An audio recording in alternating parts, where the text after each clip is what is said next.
The fuckery comes with more fuckery than we expected. Here we go, Ring Gang.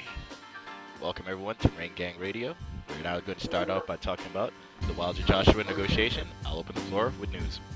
I mean, I've been saying since 2016 I want to see Wilder versus Joshua. I'm thinking Wilder went and knocked out Bermane Stiverne. He knocks out Luis Ortiz. Joshua beats Joseph Parker. They talked about negotiating. Anthony Joshua says he's going to offer him a great deal. They turn around and offer the man 12% of a potential $80 to $100 million pot. That doesn't sound like the offer of a man who wants to fight and become the undisputed champion of the world, in my opinion. I mean, I don't know what everybody else says, but they gave Joseph Parker 35%. 35% split. They're offering Wilder 12%.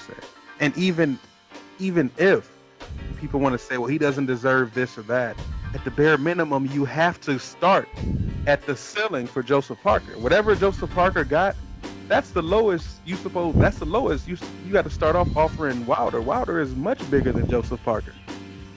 So I don't understand the offer or anything like that. I'm expecting to see something better than that, because that doesn't seem like they really want to fight with an offer like that.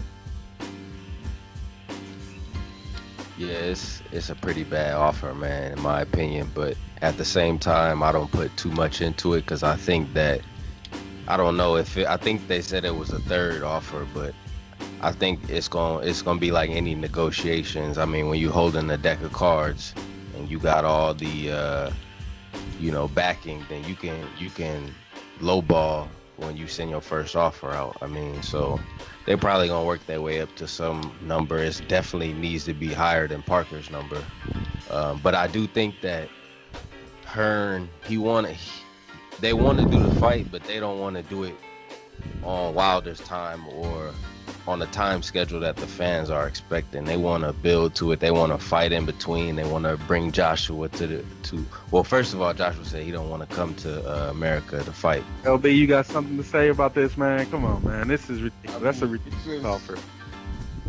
I just feel like they're starting off on the wrong foot, and I feel a lot of scariness from that side right now.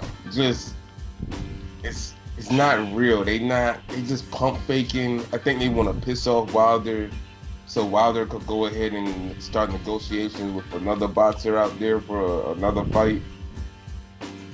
And then Joshua's side could just be on some, well, we tried to make the fight. We was going to give him as much money as he ever been paid before, yada, yada, yada. The same routine. We done heard it before with the whole, hey, Manny need to take that 40 mil from Floyd. We done heard it with Golovkin need to take that 20 mil from De La Hoya or whatever the hell amount they offered him, that rate bullshit. You know, 15. It's like, it's a routine with boxing negotiations for these super fights. It's just, I'm tired of it, really. I just want these niggas to just want to fight and then just make the fight happen. Right. That's crazy. I mean, they need to fight. I mean, at the end of the day, I mean, I understand it's business and, like people say, negotiations. So you toss out the first, basically, you throw out the dummy offer. I'm just testing the waters and see what you're going to say. That's what I'm hoping. I'm hoping this disrespectful offer. Yeah, I'm gonna offer you about 12 million. I'll take the other 88. Like, come on, man. Like, like, I don't get no pay-per-view. Like they sell what's the pay-per-views go for in the UK? $20? You know what I mean? Like, you getting that pay-per-view money is a lot of that pay-per-view money is coming from the US of A. How do you take the entire pay-per-view money when you doing 346,000 viewers in the USA? At the end of numbers. You know what I mean? Sub-herd numbers. Right. You're not even a draw here in the United States at all. People don't tune in to watch you. I've been saying, man, niggas with this whole Joshua, he a superstar. Not over here. Niggas don't come up to me and talk about Anthony Joshua after a Joshua fight. Like, real talk. Nope. On the street, ain't no one cared about a Joshua fight since the Klitschko fight. That's what I'm hearing on the street. But anytime Wilder does some crazy ass fucking Mortal Kombat punch on some nigga and just wrecks his whole shit, I got randoms coming up to me all the time. Yo, Jay, hey nigga, you seen that Wilder knockout? Hey man, you see that Wilder this? Dog, the streets want this fight, man. Joshua's like a memory, like they know somewhat of Joshua. Is like, oh, he the dude that beat that Klitschko nigga, ain't it? That's what it is. It ain't no, oh man, let's see the next Joshua fight. Oh, he the cat that Wilder ducking. Right, that's man. what it is. And I'm a fan of Joshua. I like Joshua, but it is what it is. He moving kind of funny in the light right now. I just want to see it, man. It's just like, that's the one thing I hate about boxing is that we always got to have the long, drawn out negotiations. I don't know who it was. I think it was Sugar Ray Leonard and Tommy Hearns. I can't remember what it was, but I think that I watched it on Legendary Nights? It was on HBO, or maybe just an interview where Sugar Ray, I believe it was, said he ran into either Emmanuel Stewart or Hearns in the airport, and they basically signed the fight and got it all handled right then and there. He wanted to fight him. What happened to that? Like, you see the man, I see you. You supposed to be that guy. I'm that guy on this block. You that guy on that block. Why are we not meeting to see who really is that guy? Why do I have the whole neighborhood? Right. Why do we have to go through all this extra stuff? I mean, if you want whatever amount you want, give the man a fair offer. I mean, if you gave one person 35%, and you know Deontay Wilder is bigger than him, start with the 35. Let's get right to business. You don't need to do all the drawn out wings for a fight to happen. At the end of the day, a bad offer is not gonna make the fight. So if you're throwing bad offers out, then you just prolonging the process to get the fight done, and then some people think you do it intentionally. You know what I mean? Of course, that's exactly why you're doing it. They know he's not going to accept that. They're just using their A-side muscles and they're flexing them. Just saying, I'm in charge. Like, I dictate how things go. Just letting him know that. Scraps. But it just looks bad. If the pot is 100 mil, what do y'all think is fair for Wilder? Anywhere between at least 40. At least 40. In the perfect world, it'd be, but I could see 40% or 45%.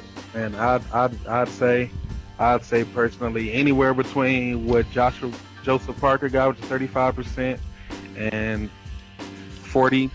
Anywhere between 35, 45, work somewhere between there.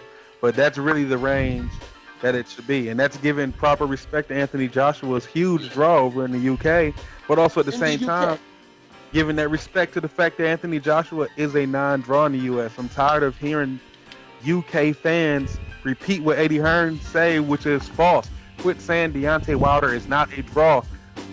I was at his last fight. It was packed, his last fight. The second biggest fight in Barclays Arena history. 1.2 million views. Josh is doing 346,000. I don't know. I know y'all saw before the lead-in. Before the Ortiz fight, I kept mentioning how I could notice that Deontay Wilder popularity was growing. That's also something that he's not really getting credit for, because if you look at his numbers, they keep going up, and he having more impressive fights. Like he had the Stavern 2 knockout. That shit was all over World Star and all over, the people that need to see it in America. And then he followed up with the emotional type of fight. You know what I mean? A fight that saw him at his high and his low. So that's the kind of shit you need to really get the people wanting to see you. And now he on Deezus and Mero, he on Bleacher Report, ESPN. So he on VH1. So he getting on everything now, and it's like, they really downplaying him, and it's kind of disrespectful. You know what I mean? People say he ain't fought nobody, and I just think, I'm like, do y'all realize that Anthony Joshua got his first title off Charles Martin? What's up, Ma? I see you. But like, come on, man. Like, really? Charles Martin? Right. And that's just, it is what it is. That's what, you can't just keep disrespecting Deontay Wilder. He's not He's not the most skilled person in the ring. But like I said before, man, this is heavyweights, man. At the end of the day, it's a heavyweight fight. He's a heavyweight. He's not going there to outbox you for 12 rounds. Deontay Wilder is waiting for you to show any sign of weakness so he can end the fight right then and there. It doesn't matter if it's first round, second, 7th, 10th. When did they get Luis Ortiz out of there? What was it, like the 10th round? Something like 10th that? round. 10th round? 10th round. You know what I mean? It doesn't matter because the skill, yes, you definitely want to have the skill. You definitely want to have the skill. But when you facing someone when someone's coming in and on their right hand is basically Thor's hammer, what are you going to do? I mean, that's all Thor had. It's a hammer. That's all you need. That's all these guys are not. These guys, he's not just some guy that's out here that just started yesterday. I mean, he's still a bronze medalist at the end of the day. He's still an Olympian. He's still undefeated. He's still knocked out every man he's fought. I don't care about all the other talk. I don't care about all the UK fans repeating what Eddie Hearn tells them and they don't listen to the other side. Just make the fight happen. This is the biggest fight that a heavyweight that can be made since, what was it? Joshua did fight Klitschko, but yeah, I don't want to disrespect. That was a big fight, but I mean, you know, with all the belts on the line, 2 undefeated in their prime fighters, both Olympians, both medalists, one to go, one to That prime. doesn't happen every day, bro. No. Come on. Yeah. I thought you was gonna That's drop why a bomb squad. Man, even Wilder, man. It's not because of anything else, just because of how it seems that he believes in himself. He believes in himself so much, you start believing in him. That's how he makes it seem. Like, that's really how it is with him. I don't want to hear about skill, this and that, the third, man. That man believe in himself, and he believe he gonna beat you, and he willing to come in there and show you that he's ready to beat you. Yep. Are you to fight? No, you're not ready to fight me? All right, well then, tell your fans that. I just want to say that AJ versus Parker was a boring fight. Yes. I mean, and I'm saying it in the context of this being a heavyweight unification. This is the fight that he gets to collect another belt, and they got the whole intro and shit and all that, and then you get in the ring, and then it's just like and he even said it in this new Sky Sports interview. He's talking about the taking risk in the fight with a lot on the line and this and that. I'm like, wow, niggas just telling them themselves, you know what I'm saying? So I just want to put that out there. When you see Wilder, his last fight, I mean, he knocks all of them out, right? So who don't like knockouts? That's what else I want to know. Exactly. Since when y'all motherfuckers don't like knockouts? Right. Black fighters, all they too into the sweet science and the technical aspect. But we got one that's the heavyweight he got the gift of gab. You know what I mean? He's probably, like I keep saying, he's the best self-promoter out there besides AB. So that's just facts, bro. I mean, he ain't got a Eddie Hearn running his mouth and playing sneaky tactic games and shit like that. You know what I'm saying? He a real one, bro. I like that shit. But you know, I like AJ for his boxing and stuff like that. But how he moving right now, you just can't co-sign it. Yeah, you just can't do that.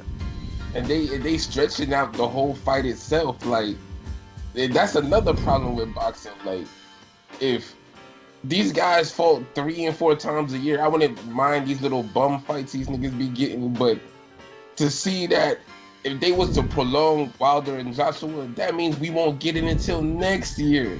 It's not like these niggas would be like, okay, look, let's do a doubleheader in Vegas, introduce AJ to the world, whatever.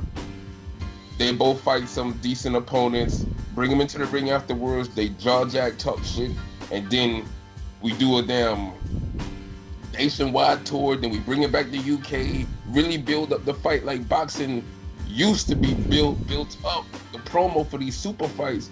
And then in the fall, winter, maybe November, December, had a fight.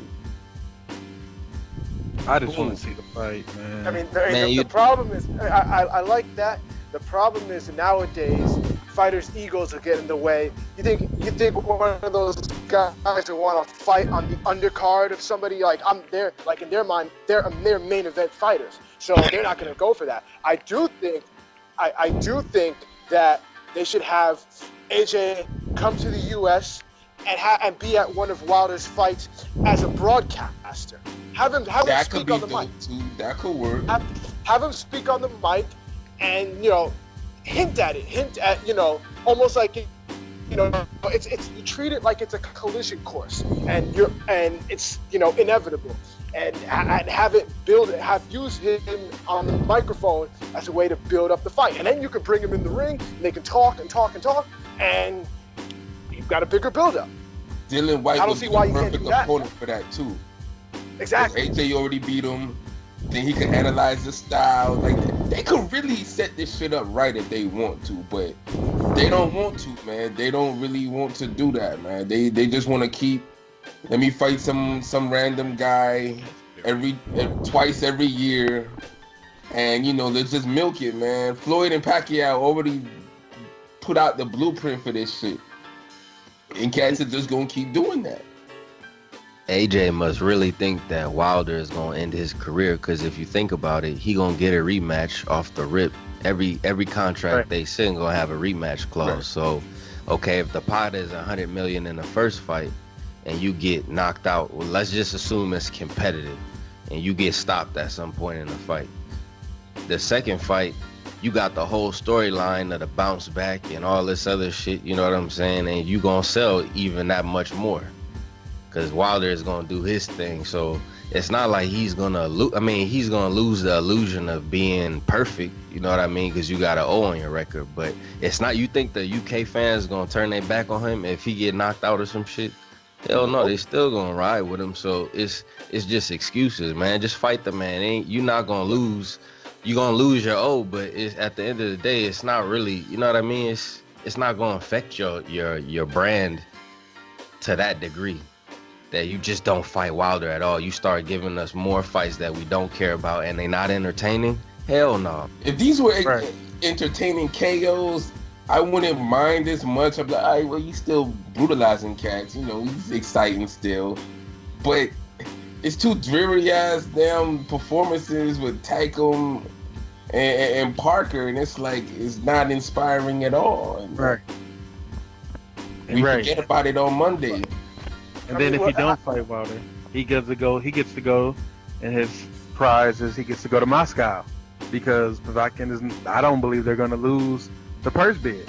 So you get you get to go fight in front of the Russians. You know what I mean? Like, so money.